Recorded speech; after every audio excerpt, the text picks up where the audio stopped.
The life of the Prophet Muhammad. Peace and blessings of Allah be upon him. The Prophet's marriage.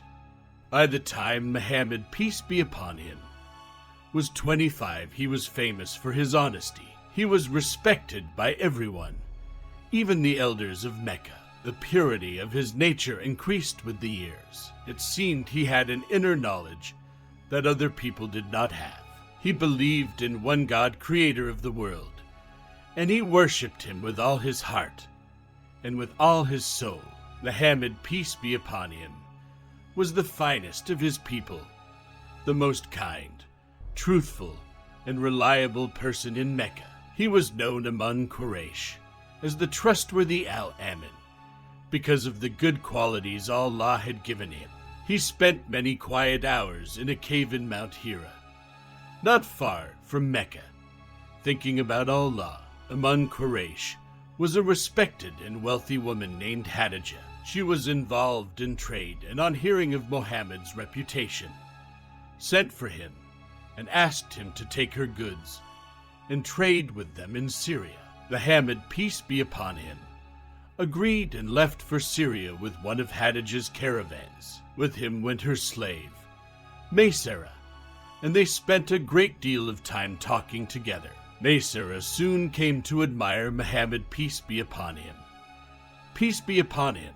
He thought he was quite different from all the other men of Quraysh. Two unusual events took place during this journey which puzzled Maysara very much. The first happened when they stopped to rest near the lonely home of a monk.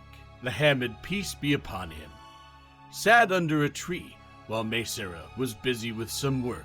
The monk came up to Maysara and asked, "Who is the man resting under the tree?" "One of Quraysh, the people who guard the Kaaba," said Maysara. "No one but a prophet is sitting beneath this tree," replied the monk.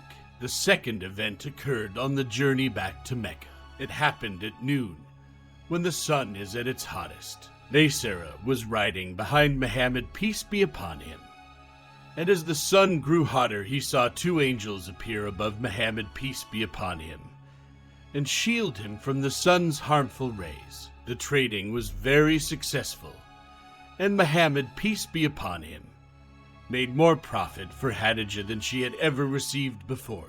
When they arrived back in Mecca, Maysara told Khadija everything about the trip and what he had noticed about Muhammad's character and behavior. Khadija was a widow in her 40s, and as well as being rich and highly respected, she was also very beautiful. Many men wanted to marry her, but none of them suited her. When she met Muhammad, peace be upon him, however, she thought he was very special. She sent a friend to ask Muhammad, peace be upon him, why he was not married. Muhammad, peace be upon him, said that it was because he had no money, to which the friend replied, "Supposing a rich, beautiful, and noble lady agreed to marry you." Muhammad, peace be upon him, wanted to know who that could be. The friend told him it was Khadija.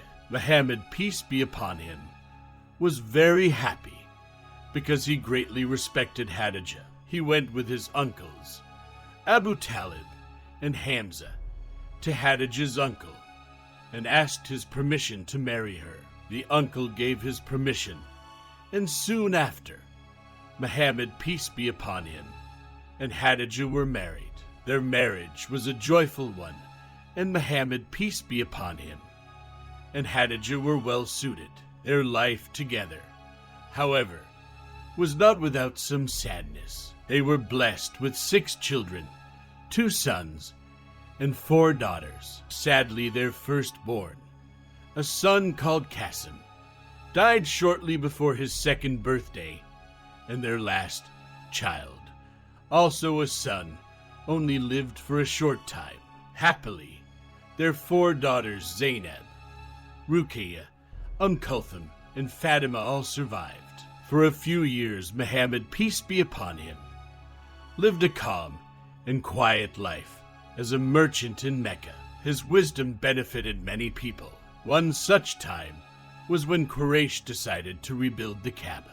It was a difficult decision for them because they had to knock it down before rebuilding it, and the people were afraid that oll-lah might be angry with them for knocking down his sanctuary. At last, one of the wise old men of Quraysh decided to begin. Then everybody followed him. They worked until they reached down to the first foundation that Abraham had built. As soon as they began to remove the stones of this foundation, however, the whole of Mecca began to shake. They were so afraid that they decided to leave these stones where they were and build on top of them. Each tribe brought stones, and they built the Kaaba up until they reached the place where the black stone was to be set. They then began to argue about who should have the honor of carrying the black stone and lifting it to its place in one of the corners of the Kaaba. They almost came to blows, but fortunately one of the men offered a solution. He suggested that they should be guided by the first person to enter the place of worship.